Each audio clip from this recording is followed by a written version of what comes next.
Hello everyone, আজি আমি discuss কৰিব গৈ আছো GU B.Ed 2023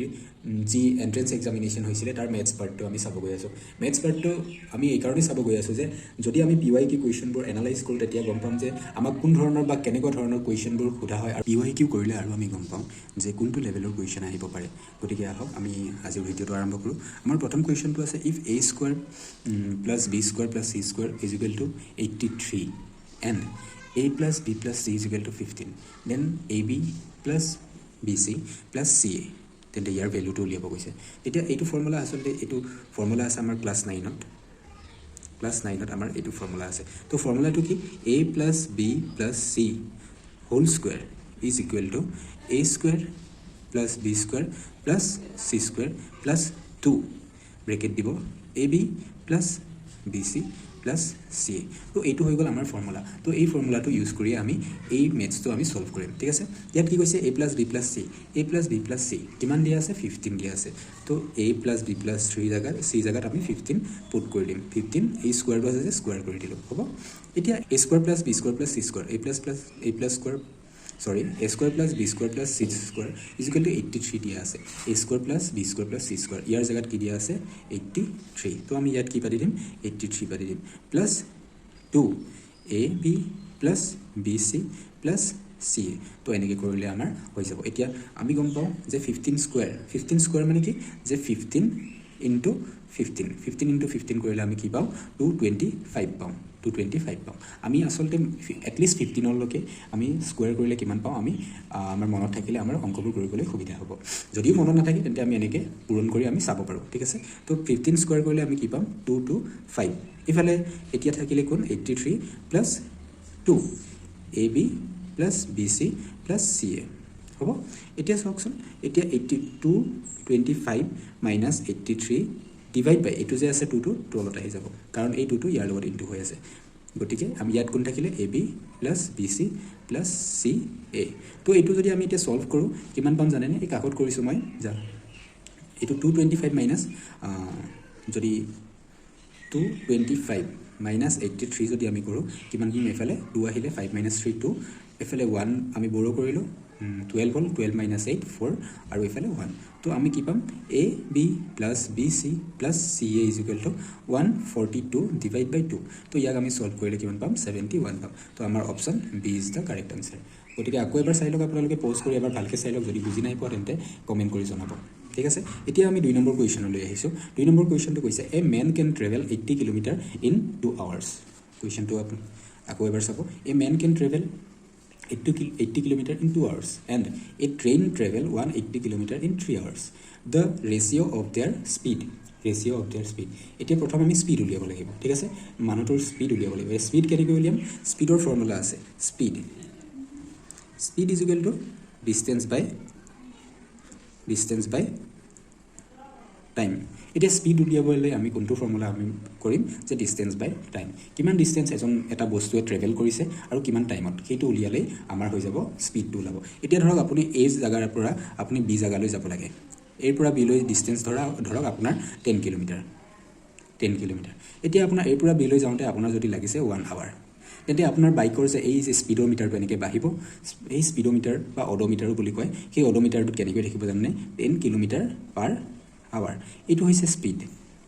তো আপোনাৰ বাইকৰ স্পিডটো কিমান হ'ব 10 kilometre per hour 10 kilometre per hour তো বহু কোনো বাইক নচলাই হয়তো সাইকেল চলালে ইমানটো স্পিডত আপুনি যাব পাৰিব গতিকে এবোৰ বাৰু বাদ দিয়ক আপুনি আহক এতিয়া speed is equal to distance by time এই ফৰ্মুলাটো ইউজ কৰি আমি কি কৰিম এই 2 নম্বৰ কোৱেশ্চনটো আমি সলভ কৰিম ঠিক আছে এতিয়া আমাৰ কি আছিল যে a man can travel 80 km in 2 hours মানুহজনে কিমান কিলোমিটাৰ যায় 80 কিলোমিটাৰ যায় in 2 hours তো স্পিড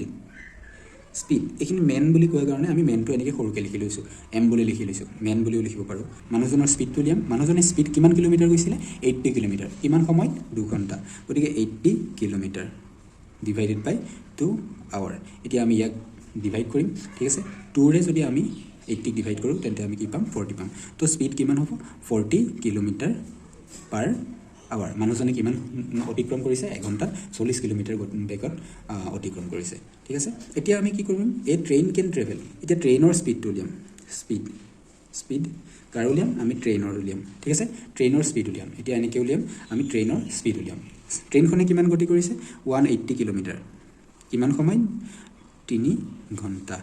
3 ঘণ্টাত কিমান গৈছে 180 কিলোমিটাৰ গতিকে ইয়াত আনসাৰটো কি হ'ব 3 এ যদি আমি ইয়াক কাটো 60 পাম তো 60 কিলোমিটাৰ পাৰ আৱাৰ হ'ব এতিয়া আমাক কি কৈছিলে the ratio of their speed ঠিক আছে এতিয়া ৰেশিও অফ देयर স্পীড এতিয়া আমাৰ কাৰ ৰেশিও লিব লাগে স্পীড মানুহজনৰ স্পীড আৰু ট্ৰেইনখনৰ স্পীড তো আমি এনেকৈ ডিভাইড কৰি দিলে হ'ব ইয়াত ডিভাইড কৰি দিলে হ'ব আমি এনেকৈ ডিভাইড কৰি দিম কেনেকৈ ডিভাইড কৰিম যে 40 ক আমি 60 ৰে ডিভাইড কৰি দিম ঠিক আছে 0 0 কাটি যাব হয়নে তাৰ পাছত কি হে কাটিম 2 2 যা 4 2 3 যা 6 গতিকে আমাৰ ৰেশিওটো কি পাম আমি 2:3 আমি ৰেশিও পাম তো এতিয়া আমাৰ অপচনটো কোনটো হ'ব option C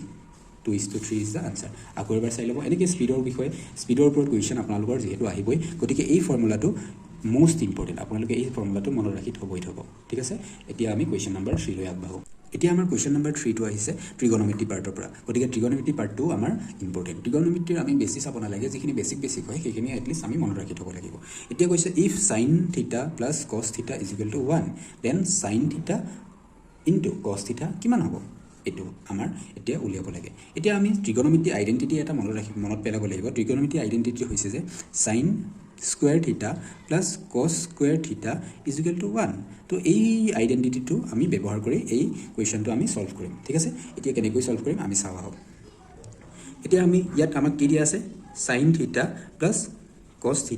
is equal to 1 দিয়া আছে হ'ব আমি দুইফালে কি কৰিম স্কয়াৰ কৰি দিম স্কয়াৰ কৰি দিলো 1 কো স্কয়াৰ কৰি দিলো হ'ব আমি দুইফালে স্কয়াৰ কৰিব লাগিব এতিয়া আমি কি পালো যে ইয়াত চকচোন কেনেকৈ পাইছো এটো যদি a বুলি ধৰো এটো যদি b বুলি ধৰো আমি কেনেদৰে পাইছো a + b হোল স্কয়াৰ পাইছো হ'ব a square b whole square মানে কি a square + b square + 2ab হ'ব 2ab a square + b square + 2ab গতিকে এতিয়া আমি কি পালো sin θ + cos θ হোল স্কয়াৰ পালো গতিকে আমাৰ কি হ'ব sin square theta plus cos square theta plus 2 sin theta into cos theta is equal to কিমান পাম 1 square মানে 1 পাম হ'ব এতিয়া আমি কি পাম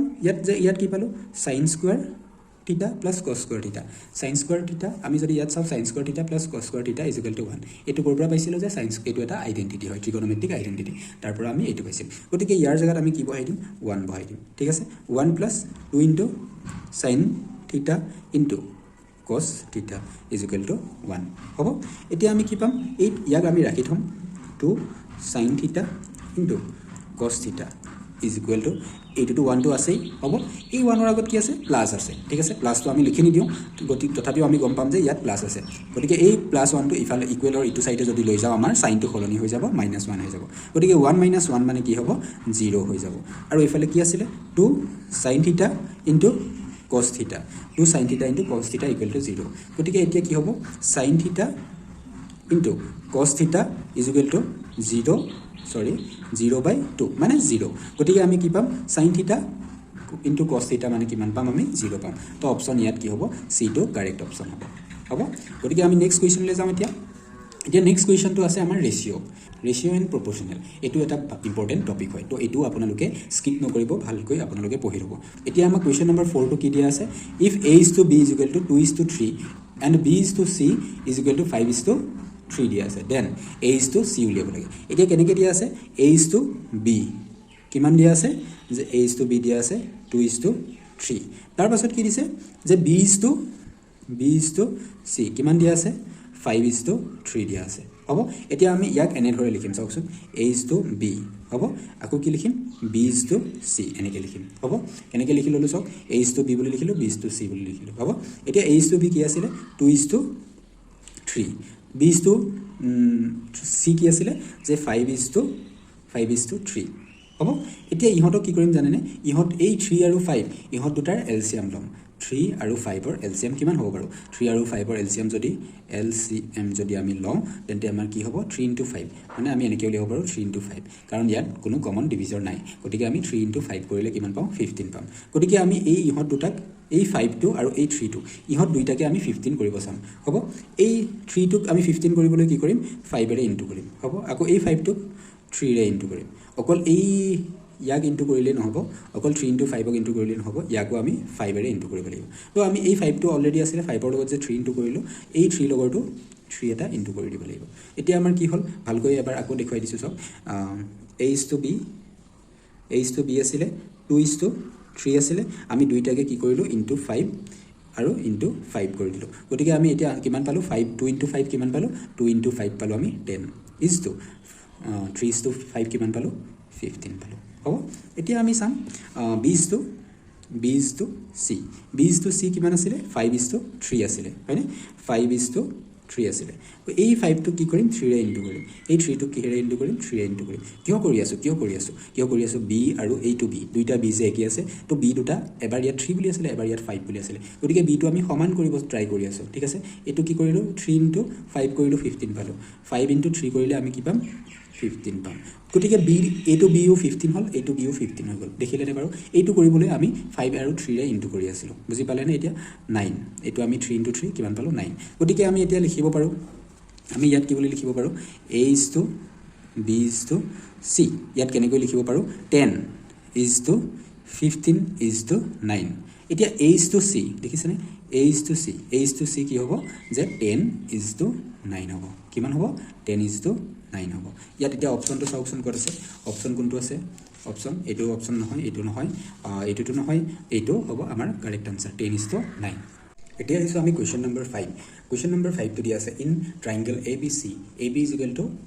8 cm AC is equal to 10 cm and angle B is 90 degree the area of the triangle is এতিয়া আমাৰ এটা ট্ৰায়াঙ্গলৰ কথা কৈছে ট্ৰায়াঙ্গলটোৰ নামটো কি বুলি কৈছে যে ABC নামটো কৈছে এটা এংগল কি angle B is equal to 90 তো আমি এইখিনিত কি দিম B আৰু এইটো কিমান হ'ব 90 ডিগ্ৰী হ'ব ঠিক আছে গতিকে আমি ইয়াৰ পাছত A ইয়াত দিব পাৰো আৰু B টো দিয়াই আছে গতিকে এটো C দিব পাৰো বা ইয়াত A দি ইয়াত C দিব পাৰো তেতিয়া কোনো কথা নাই কিন্তু আমি এই B টো মন কৰিব লাগিব কাৰণ কি B দিয়া আছে 90 ডিগ্ৰী গতিকে B is equal to 90 degree ইয়াত দিব লাগিব হ'ব এতিয়া কি দিয়া আছে AB ডাল কিমান দিছে A ৰ পৰা B লে কিমান দিছে যে 8 cm আৰু AC ডাল কিমান দিয়া আছে 10 cm ঠিক আছে AC ডাল দিয়া আছে 10 cm ইয়াত চাব ইয়াত যদি আমি চাও এডাল হৈ গৈছে বেস এডাল হৈ গৈছে হাইট এতিয়া আমি ট্ৰায়াঙ্গলৰ এৰিয়া অফ ট্ৰায়াঙ্গল এই যদি এৰিয়া আমি চাও ট্ৰায়াঙ্গলৰ এৰিয়া কেনেকৈ আমি উলিয়াও যে half into base into height half into base into height আমি ইয়াক হাফ ইনটু ভূমি পূৰণ উন্নতি বুলি কওঁ এডাল হৈ গল ভূমি আৰু এইটো হৈ গল উন্নতি ঠিক আছে এতিয়া উন্নতিডাল যেহেতু দিয়া নাই আমি কি ব্যৱহাৰ কৰিব লাগিব যে পাইথাগোৰাছ থিওৰাম ইউজ কৰিব লাগিব পাইথাগোৰাছ থিওৰাম এতিয়া পাইথাগোৰাছ থিওৰামে কি কৈছে যদি এটা ৰাইট এংগল ট্ৰায়াঙ্গল হয় বা সমকোণী ত্ৰিভুজ হয় তেন্তে আমাৰ কি হ'ব যে এডালৰ নাম আমি যদি b দিও এডালৰ নাম যদি আমি p দিও অৰ্থাৎ পাৰপেন্ডিকুলাৰ এডাল হৈ যাব আমাৰ হাইপোটেনাস h তো আমাক পাইথাগোৰাছে কি কৈছে h square = p square + b square হ'ব এতিয়া h স্কয়াৰ মানে কি h মানে 10 দিয়া আছে হয়নে 10 স্কয়াৰ p মানে p টো দিয়া নাই গতিকে p টো আমি ইয়াত ৰাখিম প্লাস b স্কয়াৰ b মানে কিমান 8 ৰ স্কয়াৰ এতিয়া আমি কি পাম 10 স্কয়াৰ কৰিলে কিমান পাম আমি 10 * 10 কৰিলে পাম আমি 100 is equal to p square টো আমি থাকিব দিও কাৰণ আমাৰ p টো উলাব লাগে কাৰণ p টো দিয়া নাই গতিকে আমি p ৰ ভ্যালুটো উলিয়াব গৈ আছো হ'ব 8 স্কয়াৰ মানে কি হৈ যাব 64 হ'ব এতিয়া আমি কি কৰিম যে 100 minus এটো যে প্লাস আছে আগত এফালে আহি গলে minus 64 is equal to p square হ'ব এতিয়া 100 minus 64 এতিয়া যদি আমি ইয়াত 100 minus 64 কৰো তেন্তে আমি কিমান পাম জানেনে 86 এফালে আহিলে 3 আনসাৰটো কিমান পাম 36 is equal to p square এতিয়া 36 ক আমি কেনেকৈ কৰিব পাৰো 36 ক যদি আমি 6 ৰে ডিভাইড কৰো 6 6 36 6 6 36 তো আমি 36 ক কেনেকৈ লিখিব পাৰো 6 স্কয়াৰ বুলি লিখিব পাৰো আৰু এফালে p স্কয়াৰ বুলি লিখিব পাৰো ইয়াৰ ওপৰটো স্কয়াৰ আছে এফালে স্কয়াৰ আছে গতিকে দুইটা কাটি যাব গতিকে আমি কি পাম যে p is equal to 6 বুলি পাম হ'ব গতিকে এতিয়া এই ত্ৰিভুজটো p is equal to কি পালো 6 অৰ্থাৎ হাইট উন্নতি কিমান পালো উন্নতি 6 পালো আৰু বেসটো কিমান ভূমি কিমান পালো 8 গতিকে এৰিয়া অফ দা ট্ৰায়াঙ্গল এতিয়া আমি ট্ৰায়াঙ্গলটোৰ এৰিয়া উলিয়াম এৰিয়া উলিয়াম কেনেকৈ হাফ ইনটু ভূমি কিমান আছিল বেস ইনটু হাইট হ'ব বেস কিমান আছিল বেস আছিল আমাৰ 8 cm হাফ ইনটু বেস মানে হৈ গৈছে 8 ইনটু আমি পাৰপেন্ডিকুলাৰ p মানে h মানে হৈ গল আমাৰ ইয়াৰ হাইট বুলি ধৰিছো কি বুলি ধৰিছো হাইট বা পাৰপেন্ডিকুলাৰ বুলিও ক'ব পাৰো গতিকে পাৰপেন্ডিকুলাৰ ভ্যালুটো কিমান হ'ব ইয়াত পাৰপেন্ডিকুলাৰ ভ্যালু হৈছে 6 হ'ব এতিয়া হাফ ইনটু 4 ইয়াক আমি ডাইৰেক্ট কাটি দিব পাৰো 4 হ'ব এতিয়া আমি গতিকে কি পালো 4 into 6 পালে কিমান পাও 24 cm স্কয়াৰ তো আমাৰ ইয়াত অপচন কেটা চাও এতিয়া অপচন কেটা কোনটো শুদ্ধ আছে যে ইয়াত 20 cm 24 cm this is the right answer হ'ব মেনচুৰেশ্যন টপিকটো খুবেই ইম্পৰ্টেণ্ট, গতিকে তোমালোকে ৰেক্টেংগল, স্কুৱেৰ, ট্ৰাইংগল ইহঁতৰ কি চাবা যে পেৰিমিটাৰ আৰু এৰিয়া কেনেকৈ উলিয়াই সেইটো চাবা, আৰু চাৰ্কুলাৰ, চাৰ্কমফাৰেঞ্চ আৰু এৰিয়া কেনেকৈ উলিয়াই তোমালোকে চাই ল'বা। যদি এই কুৱেশ্যনকেইটাৰ মাজত কিবা ডাউট আছে তেন্তে তোমালোকে কমেণ্ট কৰি জনাবা, আৰু এনেধৰণৰ ভিডিঅ' পাবৰ কাৰণে চেনেলটো ছাবস্ক্ৰাইব কৰি ল'বা।